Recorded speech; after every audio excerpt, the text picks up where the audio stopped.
हर रोज ना जब किसी भी एप्लीकेशन पर वो सेव बटन दबाया जाता है तो बैकग्राउंड में डेटा को सुरक्षित रखने के लिए एक पूरी तकनीकी जंग छिड़ जाती है। हाँ बिल्कुल। और आज से कुछ साल पहले तक अगर हम देखें तो बस इस एक सेव के लिए डेवलपर्स को कोड की दर्जनों जटिल लाइनें लिखनी पड़ती थी। सही कहा। लेकिन आज आधुनिक एप्लीकेशंस एक तरह की जादुई परत का इस्तेमाल कर रहे हैं जो ये सब काम खुद कर लेती हैं। तो आज की इस गहरी चर्चा में हम डेटाबेस कनेक्टिविटी की दुनिया की इसी एब्स्ट्रैक्शन यानी जटिलताओं को छुपाने की तकनीक को डिकोड करने वाले हैं। और ये चर्चा बहुत दिलचस्प होने वाली है क्योंकि तकनीक कितनी तेजी से बदल रही है ये समझना बहुत जरूरी है। बिल्कुल। आज हमारे पास 3 बहुत ही शानदार सोर्सेस हैं। पहला सोर्स सैयद नाम के एक लर्नर का टेक्स्ट है जो हमें सीधे 2026 के स्प्रिंग बूट 4.0 एरा में ले जाता है। हाँ, और दूसरा सोर्स है टेलेस्को का एक बेहतरीन ट्यूटोरियल जिसमें एलियन डेटाबेस का उदाहरण दिया गया है। और तीसरा है डैन वेगा का ट्यूटोरियल जो एक कोर्स प्लेटफॉर्म बनाने पर आधारित है। तो मिशन बहुत साफ है, ये समझना कि डेटाबेस से बात करने के इस मैनुअल संघर्ष से लेकर फ्रेमवर्क्स के जादू तक का सफर कैसा रहा है। और साथ ही ये भी देखना कि कैसे हर नई सुविधा अपने साथ एक नया ट्रेड ऑफ लाती है। हाँ, चलिए इसे थोड़ा सुलझाते हैं। सबसे बुनियादी चीज से शुरुआत करते हैं जिसे टेलेस्को के वीडियो में JDBC कहा गया है। देखिए, JDBC यानी जावा डेटाबेस कनेक्टिविटी, ये वो सबसे निचला स्तर है, वो बुनियादी पुल है जो जावा कोड को किसी भी रिलेशनल डेटाबेस से बात करने की इजाजत देता है। लेकिन सैयद के सोर्स में इसके लिए जो एनालॉजी दी गई है ना, वो मुझे बहुत दिलचस्प लगी। हाँ, वो कार वाली एनालॉजी। बिल्कुल, मतलब प्योर JDBC का इस्तेमाल करना बिल्कुल वैसा है जैसे पूरी कार को स्क्रैच से बनाना। अगर काम पर जाने के लिए कार चाहिए तो हर सुबह इंजन के पुर्जे जोड़ने और पहिए कसने पड़ रहे हैं। एकदम सही। इसमें कंट्रोल तो पूरा मिलता है कि कौन सा पुर्जा कहाँ लगेगा, लेकिन ये बहुत ही थकाऊ काम है। पर एक बात बताइए, मैं ये सोच रही थी कि डेटाबेस आखिर नेटवर्क पर बैठा एक सर्वर ही तो है, उससे कनेक्ट होना इतना मुश्किल या इतना थकाऊ क्यों होना चाहिए? क्या ये सिर्फ एक नेटवर्क सॉकेट खोलने जितना सीधा काम नहीं है? ये बहुत ही जायज सवाल है। सतही तौर पर यह सिर्फ एक नेटवर्क कॉल ही लगता है, लेकिन हकीकत में हर बार जब कोई नया डेटाबेस कनेक्शन खोला जाता है तो बैकग्राउंड में एक बहुत भारी प्रक्रिया चलती है। अच्छा, किस तरह की प्रक्रिया? सबसे पहले TCP हैंडशेक होता है, फिर ऑथेंटिकेशन के लिए यूजर नेम और पासवर्ड चेक किए जाते हैं, और उसके बाद डेटाबेस अपनी मेमोरी में उस खास कनेक्शन के लिए एक अलग बफर या स्पेस रिजर्व करता है। जब प्योर JDBC का इस्तेमाल होता है तो हर एक छोटी सी क्वेरी के लिए ये पूरी प्रक्रिया दोहराई जाती है। बाप रे, ये तो बहुत ज्यादा काम है। मतलब हर छोटी चीज के लिए इतनी मेहनत? बिल्कुल। और सिर्फ यही नहीं, डेवलपर्स को इस पूरी प्रक्रिया को संभालने के लिए मैनुअली कोड भी लिखना पड़ता है। कनेक्शन खोलना, क्वेरी भेजना और सबसे अहम, कनेक्शन को सुरक्षित रूप से बंद करना। और सॉफ्टवेयर इंजीनियरिंग का एक बुनियादी नियम है कि जहां मैनुअल कोड की लाइनें बढ़ती हैं वहां बग्स आने का खतरा बढ़ जाता है। हाँ, अगर किसी डेवलपर ने गलती से कनेक्शन बंद करने का कोड नहीं लिखा, जिसे कनेक्शन लीक कहते हैं, तो सर्वर की मेमोरी कुछ ही घंटों में भर जाएगी और पूरा एप्लीकेशन ही क्रैश हो जाएगा। एकदम सही कहा। और इसी मैनुअल काम और सर्वर के क्रैश होने के जोखिम को कम करने के लिए तकनीक एक कदम आगे बढ़ती है और स्प्रिंग JDBC टेम्पलेट की एंट्री होती है। इसका मुख्य काम क्या है? इसका सबसे बड़ा काम है कनेक्शन पूलिंग की जिम्मेदारी को खुद के कंधों पर ले लेना।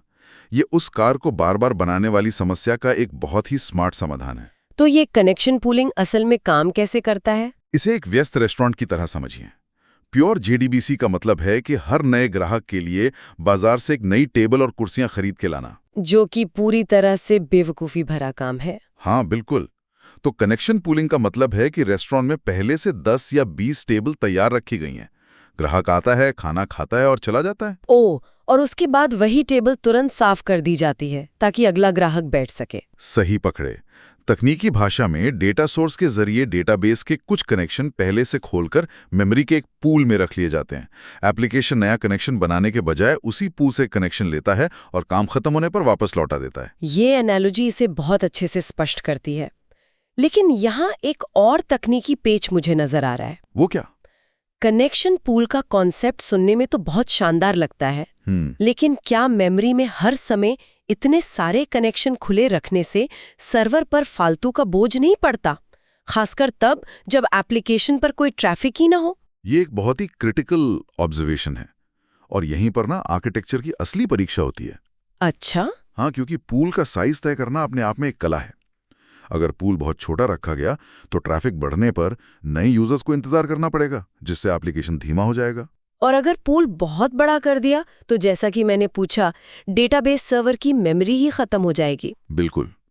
इसीलिए फ्रेमवर्क्स डिफॉल्ट रूप से एक संतुलित नंबर सेट करते हैं, जैसे कि 10 कनेक्शन, जिसे प्रोजेक्ट की जरूरत के हिसाब से बाद में ट्यून किया जा सकता है। ये तो बात हो गई कि कनेक्शन कैसे बेहतर हुए, लेकिन जब ये सब कोड लिखा जा रहा होता है या जब कोई नई चीज टेस्ट करनी होती है तो हर बार एक भारी भरकम डेटाबेस इंस्टॉल करना भी तो एक बड़ी सिरदर्दी है ना। बहुत बड़ी सिरदर्दी है। हाँ, और टेलिस्को और डैन वेगा दोनों के ट्यूटोरियल्स में इस समस्या का एक बहुत ही बेहतरीन समाधान H2 इन मेमोरी डेटाबेस के रूप में दिखाया गया है। H2 डेटाबेस टेस्टिंग और लोकल डेवलपमेंट के लिए तो किसी वरदान से कम नहीं है। ये कंप्यूटर की हार्ड ड्राइव पे सेव होने के बजाय सीधे एप्लीकेशन की रैम में चलता है। और सबसे दिलचस्प बात मैंने ये देखी कि डैन वेगा और टेलिस्को दोनों ने बताया है कि इसे सेटअप करने के लिए बस 2 फाइल्स की जरूरत होती हैं, schema.sql और data.sql। हाँ, बस ये 2 फाइल्स। जैसे ही एप्लीकेशन रन होता है, schema.sql डेटाबेस का पूरा स्ट्रक्चर या टेबल तैयार कर देता है और data.sql उसमें कुछ डिफॉल्ट डेटा भर देता है। एकदम सही। और इसका सबसे बड़ा फायदा CI/CD पाइपलाइंस में होता है, मतलब कंटिन्यूअस इंटीग्रेशन वाले हिस्से में। हाँ, जब भी कोड में कोई नया फीचर जोड़ा जाता है तो ऑटोमेटेड टेस्ट्स रन होते हैं। H2 की मदद से हर बार एक एकदम नया साफ डेटाबेस कुछ मिली सेकेंड्स में तैयार हो जाता है। सारे टेस्ट्स रन होते हैं और फिर वो डेटाबेस खुद ब खुद नष्ट हो जाता है। ये वाकई बहुत ही एफिशिएंट है। बिल्कुल। अब देखिए, JDBC ने कनेक्शन की समस्या तो सुलझा दी, H2 ने टेस्टिंग भी आसान कर दी, लेकिन एक चुनौती अभी भी बाकी है। कौन सी? डेटाबेस तो टेबल्स और रोज की भाषा समझता है, जबकि जावा एक ऑब्जेक्ट ओरिएंटेड भाषा है। इन दोनों के बीच डेटा का ये जो लेन देन है वो कैसे होता है? इसे कंप्यूटर साइंस की दुनिया में ऑब्जेक्ट रिलेशनल इम्पीडेंस मिसमैच कहा जाता है। ये एक बहुत ही बुनियादी समस्या है। मतलब दोनों की भाषाएं एकदम अलग हैं। हाँ, डेटाबेस का स्ट्रक्चर बिल्कुल सीधा, गणितीय और टेबल्स पर आधारित होता है। वहीं जावा में चीजें ऑब्जेक्ट्स और ग्राफ के रूप में होती हैं। राइट। जब डेटाबेस से एक रो या पंक्ति वापस आती है तो जावा को नहीं पता होता कि उसका क्या करना है। इन दोनों अलग अलग दुनियाओं को जोड़ने के लिए एक अनुवादक की जरूरत पड़ती है। यहाँ बात वाकई दिलचस्प हो जाती है और यहीं पर रो मैपर की भूमिका सामने आती है। बिल्कुल सही। जैसे टेलिस्को के एलियन डेटाबेस वाले उदाहरण में जब डेटाबेस से आईडी, नाम और टेक जैसे जावा या AI की एक पंक्ति आती है तो रो मैपर उस पंक्ति के हर कॉलम को पढ़ता है और उसे एलियन क्लास के एक नए ऑब्जेक्ट में सेट कर देता है। हाँ, और डैन वेगा के कोर्स प्लेटफॉर्म वाले उदाहरण में भी ठीक यही हो रहा है, जहां कोर्स क्लास को डेटाबेस के कॉलम्स के साथ मैप किया जा रहा है। और यहाँ डैन वेगा ने एक बहुत ही कमाल की प्रो टिप भी दी है। पहले के समय में इस अनुवादक यानी रो मैपर को बनाने के लिए बहुत सारा कोड लिखना पड़ता था, है ना? बहुत सारा बॉयलर प्लेट कोड। लेकिन डैन वेगा ने इसे जावा के लैम्डा फंक्शंस का इस्तेमाल करके बस एक लाइन में समेट दिया। उन्होंने इसे एक वेरिएबल में स्टोर कर लिया ताकि एक ही मैपिंग लॉजिक को पूरे कोड में बार बार इस्तेमाल किया जा सके। ये कोड को बहुत साफ बना देता है। और इसके साथ ही डैन वेगा ने एक और कॉन्सेप्ट का जिक्र किया है जो क्रैश से बचने के लिए बहुत जरूरी है, ऑप्शनल का इस्तेमाल। ओह हाँ, ऑप्शनल वाला पार्ट। अगर कोई डेटाबेस में ID 99 वाला कोर्स ढूंढ रहा है जो मौजूद ही नहीं है तो पारंपरिक तरीके से नल वापस आता था और वही नल पॉइंटर एक्सेप्शन नाम के भयानक क्रैश का कारण बनता था। तो ऑप्शनल एक तरह का सुरक्षित डिब्बा है। डेटा है तो डिब्बे में मिलेगा, नहीं है तो डिब्बा खाली होगा लेकिन सिस्टम क्रैश नहीं होगा। बिल्कुल। और कोड को और साफ रखने के लिए डैन वेगा ने DAO यानी डेटा एक्सेस ऑब्जेक्ट पैटर्न का बेहतरीन इस्तेमाल किया है। ये क्या करता है? DAO एक स्पष्ट कॉन्ट्रैक्ट बनाता है कि डेटाबेस से बात करने वाले हिस्से को कौन-कौन से काम करने होंगे, जैसे लिस्ट, क्रिएट, गेट, अपडेट और डिलीट। अच्छा, तो ये बिजनेस लॉजिक को डेटाबेस लॉजिक से पूरी तरह अलग कर देता है? एकदम सही। देखिए, यहाँ तक कि कहानी बहुत ही तार्किक तरीके से आगे बढ़ी है। मैनुअल कनेक्शन से हम कनेक्शन पुलिंग पर आए और अनुवाद के लिए रो मैपर का इस्तेमाल किया। लेकिन क्या तकनीक ने इस आखिरी मैनुअल कदम को भी ऑटोमेट करने का कोई तरीका निकाला है? क्योंकि जेडीबी टेम्पलेट में अभी भी एसक्यूएल क्वेरीज मैनुअली ही लिखनी पड़ रही हैं। हाँ, वो तो है। अगर कल को टेबल का नाम बदल गया तो पूरे कोड में जाकर उन सभी क्वेरीज को सुधारना पड़ेगा। ये तो बहुत बोरिंग काम है। और इसी सवाल के साथ आधुनिक सॉफ्टवेयर डेवलपमेंट में उस चीज की शुरुआत होती है जिसे कई लोग जादू कहते हैं, ORM यानी ऑब्जेक्ट रिलेशनल मैपिंग। सैया वाले सोर्स में इस ORM और हाइब्रिनेट की बहुत विस्तार से चर्चा की गई है। ORM का मूल सिद्धांत यही है कि डेवलपर्स को SQL के बारे में सोचने की जरूरत ही नहीं पड़नी चाहिए। वाओ, मतलब बिल्कुल भी नहीं? लगभग नहीं। जो काम रो मैपर मैनुअल तरीके से कर रहा था वो अब पूरी तरह से ऑटोमेट हो जाता है। क्लास के ऊपर बस कुछ एनोटेशंस या टैग्स लगाए जाते हैं। अच्छा। और हाइबरनेट, जो कि सबसे लोकप्रिय ORM टूल है, खुद ही तय कर लेता है कि टेबल कैसे बनानी है, कॉलम के नाम क्या होंगे और डेटा सेव करने के लिए बैकग्राउंड में कौन सी SQL क्वेरी चलानी है। सैयद के टेक्स्ट में एक और बहुत ही जरूरी बात का जिक्र है कि हाइबरनेट JPA यानी जाकार्ता परसिस्टेंस API स्टैंडर्ड को फॉलो करता है। ये एक बहुत महत्वपूर्ण पॉइंट है। हाँ, क्योंकि अगर सीधे हाइबरनेट का इस्तेमाल किया जाए तो पूरा प्रोजेक्ट उसी एक टूल पर निर्भर हो जाएगा। JPA एक नियम या API तय कर देता है, जिसका फायदा यह है कि अगर भविष्य में हाइबरनेट की जगह किसी और बेहतर टूल का इस्तेमाल करना हो तो बिना पूरा कोड बदले ये काम आसानी से किया जा सकता है। ये तो वेंडर लॉक इन से बचने का बेहतरीन तरीका है। बिल्कुल। और यहाँ जो बात सबसे दिलचस्प है वो ये कि सैयद का सोर्स हमें सीधे 2026 के कॉन्टेक्स्ट में ले जाता है, जहां स्प्रिंग बूट 4.0 और हाइबरनेट 7 की बात हो रही है। और इसमें जो सबसे बड़ी तकनीकी छलांग बताई गई है वो है जावा 21 वर्चुअल थ्रेड्स का फुल सपोर्ट। हाँ, ये एक गेम चेंजर है। पर ये वर्चुअल थ्रेड्स का कॉन्सेप्ट काम कैसे करता है? मतलब पहले भी तो सिस्टम्स एक साथ कई रिक्वेस्ट हैंडल करते थे। इसमें ऐसा क्या नया है जो इसे इतना तेज बनाता है? इसे समझने के लिए थोड़ा ऑपरेटिंग सिस्टम के स्तर पर जाना होगा। ठीक है, बताइए। पहले के समय में जब जावा का कोई थ्रेड डेटाबेस को कोई रिक्वेस्ट भेजता था तो जब तक डेटाबेस से जवाब नहीं आ जाता वो थ्रेड पूरी तरह से ब्लॉक हो जाता था। वो कोई और काम नहीं कर सकता था। और क्योंकि ऑपरेटिंग सिस्टम थ्रेड्स बहुत महंगे होते हैं और बहुत मेमोरी लेते हैं, इसलिए एक सर्वर कुछ हजार थ्रेड्स ही संभाल पाता होगा। बिल्कुल सही। लेकिन वर्चुअल थ्रेड्स ने इस पूरे आर्किटेक्चर को ही बदल दिया है। तो क्या इसका मतलब है कि ये थ्रेड्स को ब्लॉक होने से बचाता है? एकदम।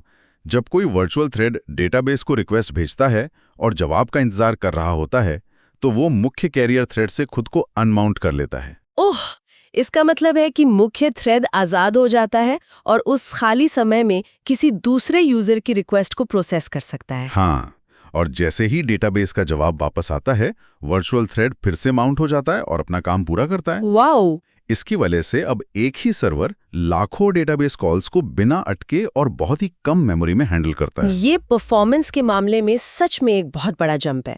लेकिन यहाँ मुझे एक विरोधाभास नजर आता है। कैसा विरोधाभास? अगर हाइबरनेट इतना तेज है और खुद ही सारे SQL लिख रहा है तो डैन वेगा ने अपने ट्यूटोरियल में ये क्यों कहा कि SQL पर डेवलपर्स का पूरा कंट्रोल होना बहुत जरूरी है?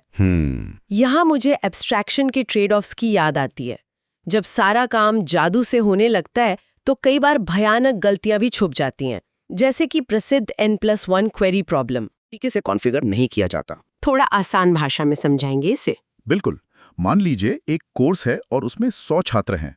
डेवलपर ने सिर्फ एक साधारण सा कोड लिखा जो कोर्स और उसके छात्रों की लिस्ट मांगता है। ठीक है। अब जादू के नाम पर हाइबरनेट बैकग्राउंड में एक बार कोर्स लाने की क्वेरी चलाएगा और फिर हर एक छात्र को लाने के लिए 100 अलग-अलग क्वेरीज चला देगा। बाप रे, मतलब जो काम एक सिंगल जॉइन क्वेरी से हो सकता था उसके लिए 101 डेटाबेस कॉल्स हो गई। इससे तो सिस्टम बुरी तरह क्रैश हो सकता है। हाँ, और इसीलिए कहते हैं कि जादू की भी अपनी एक कीमत होती है। मतलब हर जगह एक ही टूल काम नहीं आ सकता। बिल्कुल। इसीलिए तकनीक में एक साइज सब पर फिट वाला फॉर्मूला कभी काम नहीं करता। हाइबरनेट 90% रोजमर्रा के कामों के लिए बेहतरीन है क्योंकि ये डेवलपमेंट की स्पीड बढ़ाता है। लेकिन जहां बहुत ही कॉम्प्लेक्स डेटा फिल्टर करना हो या एक साथ लाखों रिकॉर्ड्स प्रोसेस करने हो, वहां डैन वेगा की बात बिल्कुल सही साबित होती है कि वहाँ JDBC टेम्पलेट और हाथ से लिखी गई SQL क्वेरीज हमेशा ORM से तेज और सुरक्षित होंगी, क्योंकि वहाँ पूरा कंट्रोल होता है कि बैकग्राउंड में क्या चल रहा है। एकदम सही। हालांकि ORM की एक और बड़ी ताकत इसकी पोर्टेबिलिटी है। पोर्टेबिलिटी? हाँ, अगर मैनुअल SQL लिखा है और कल को MySQL से PostgreSQL पर शिफ्ट होना पड़े, तो मैनुअल क्वेरीज को बदलना एक बुरा सपना हो सकता है। हाँ, वो तो है। लेकिन ORM के साथ ये बस एक कॉन्फ़िगरेशन बदलने जितना आसान है। ORM खुद समझ जाएगा कि नए डेटाबेस के हिसाब से कौन सा SQL जनरेट करना है। और चूंकि आपने PostgreSQL का जिक्र कर ही दिया है, जी, तो इस चर्चा के आखिरी और बहुत ही अहम हिस्से की तरफ बढ़ते हैं। देखिए, H2 डेटाबेस टेस्टिंग के लिए ठीक है, लेकिन असल दुनिया में एप्लीकेशंस को एक बहुत ही मजबूत प्रोडक्शन डेटाबेस की जरूरत होती है। सैयद के सोर्स में साफ तौर पे लिखा है कि 2026 में पोस्टग्रेसी रिलेशनल डेटाबेस का गोल्ड स्टैंडर्ड है। और ये कोई छोटी बात नहीं है। इतने सारे आधुनिक डेटाबेस के बाजार में किसी एक को गोल्ड स्टैंडर्ड कहना बहुत बड़ी बात है। इसकी सबसे बड़ी वजह के रूप में JSON-B सपोर्ट का जिक्र किया गया है। ये कैसे काम करता है? क्या ये सिर्फ एक टेक्स्ट की तरह JSON को सेव कर लेता है? नहीं, यही तो इसकी खूबी है। JSON-B में B का मतलब है बाइनरी। ये JSON डेटा को बाइनरी फॉर्मेट में सेव करता है। अच्छा। और सबसे अहम बात, ये उस अनस्ट्रक्चर्ड डेटा के अंदर मौजूद कीज पर इंडेक्स बनाने की सुविधा देता है। ओह, इसका मतलब है कि एक ही टेबल में सख्त स्ट्रक्चर्ड वाला डेटा, जैसे नाम या बैंक अकाउंट नंबर, और पूरी तरह से अनस्ट्रक्चर्ड डेटा, जैसे यूजर की बदलती हुई ऐप सेटिंग्स, दोनों एक साथ रखे जा सकते हैं। बिल्कुल। और उन्हें खोजना MongoDB जितना ही तेज होता है। पोस्टग्रेस ने JSON-B के जरिए रिलेशनल डेटाबेस और NoSQL के बीच की दीवार को गिरा दिया है। ये तो दोनों दुनियाओं का बेहतरीन संगम हो गया। और इसके अलावा एसिड कंप्लायंस का फैक्टर भी तो है। हाँ, एसिड कंप्लायंस डेटाबेस की दुनिया में सुरक्षा की सबसे बड़ी गारंटी है। इसका सीधा सा मतलब है कि कोई भी ट्रांजैक्शन आधा अधूरा नहीं होगा। या तो वो 100% सफल होगा या फिर बिल्कुल भी नहीं होगा। एकदम सही। जैसे फिनटेक सेक्टर्स में होता है, अगर किसी खाते से पैसे कटे हैं तो वे दूसरे खाते में जाने ही चाहिए। अगर बीच में सर्वर क्रैश हो जाए, तब भी डेटाबेस को खुद को पुराने सुरक्षित स्टेट में वापस ले जाना होगा। बिल्कुल। इसी भरोसे की वजह से एंटरप्राइज ERP सिस्टम्स या आजकल के मॉडर्न माइक्रो सर्विसेज आर्किटेक्चर में, जहां हर छोटी सर्विस का अपना अलग डेटाबेस होता है, वहां पोस्टग्रेस और हाइबरनेट का कॉम्बिनेशन सबसे ज्यादा पसंद किया जाता है। तो अगर इस पूरी गहरी चर्चा के डॉट्स को कनेक्ट किया जाए, हमने शुरुआत की थी प्योर JDBC के उस मैनुअल संघर्ष से, जहां एक साधारण से डेटाबेस कॉल के लिए TCP हैंडशेक से लेकर थ्रेड ब्लॉकिंग तक का बोझ उठाना पड़ता था। फिर हमने देखा कि कैसे JDBC टेम्पलेट और कनेक्शन पूलिंग ने इस प्रक्रिया को रेस्टोरेंट की तैयार टेबल्स की तरह एफिशिएंट बनाया। H2 डेटाबेस ने टेस्टिंग के झंझट को खत्म किया। और फिर हमने ऑब्जेक्ट रिलेशनल इम्पीडेंस मिसमैच जैसी बुनियादी समस्या को समझा, जहां रो मैपर ने डेटा को ट्रांसलेट करने का काम किया। बिल्कुल। और अंत में हम ORM, हाइबरनेट, 7 और वर्चुअल थ्रेड्स के उस दौर में पहुंचे, जहां बैकग्राउंड में काम करने वाली ये जादुई परतें कोड को ना सिर्फ आसान बना रही हैं, बल्कि ऑपरेटिंग सिस्टम के स्तर पर जाकर उसे हजारों गुना तेज भी कर रही है। लेकिन जैसा कि हमने N+1 प्रॉब्लम में देखा, एब्स्ट्रैक्शन के इस ट्रेड ऑफ में ये भूलना नहीं चाहिए कि हुड के नीचे क्या चल रहा है। एकदम सही। अगर हम इस पूरी बात को बड़े नजरिए से देखें, तो यह सब सही काम के लिए सही टूल चुनने पर निर्भर करता है। रोजमर्रा के कामों के लिए फ्रेमवर्क के जादू का इस्तेमाल करना समझदारी है, लेकिन जहां परफॉर्मेंस की लिमिट्स को पुश करना हो, वहां बुनियादी SQL और JDBC का ज्ञान ही काम आता है। आज की यह चर्चा इस बात का एक बेहतरीन उदाहरण थी कि तकनीक कैसे लगातार जटिलताओं को छुपाने और एब्स्ट्रैक्शन की नई परतें बनाने की दिशा में आगे बढ़ रही है। हाँ, वाकई। लेकिन इसके साथ ही मेरे दिमाग में ख्याल आ रहा है, ये सोचने वाली बात है कि जिस तेजी से चीजें ऑटोमेट हो रही हैं, क्या आने वाले समय में डेटाबेस से बात करने के लिए डेवलपर्स को ORM या कोड लिखने की भी जरूरत पड़ेगी? ये तो बहुत ही दिलचस्प सवाल है। या फिर AI सीधे हमारे बिजनेस लॉजिक और आइडिया को समझकर खुद ही सबसे optimized database structure, connection pools और क्वेरीज बैकग्राउंड में तैयार कर देगा? हो सकता है कि भविष्य में डेटाबेस कनेक्टिविटी डेवलपर्स के लिए नहीं बल्कि AI के लिए एक टास्क बनकर रह जाए। ये सोचने वाली बात है। बिल्कुल। खैर, इस विस्तृत विश्लेषण और ज्ञानवर्धक सफर में शामिल होने के लिए बहुत बहुत धन्यवाद। मिलते हैं अगली गहरी चर्चा में।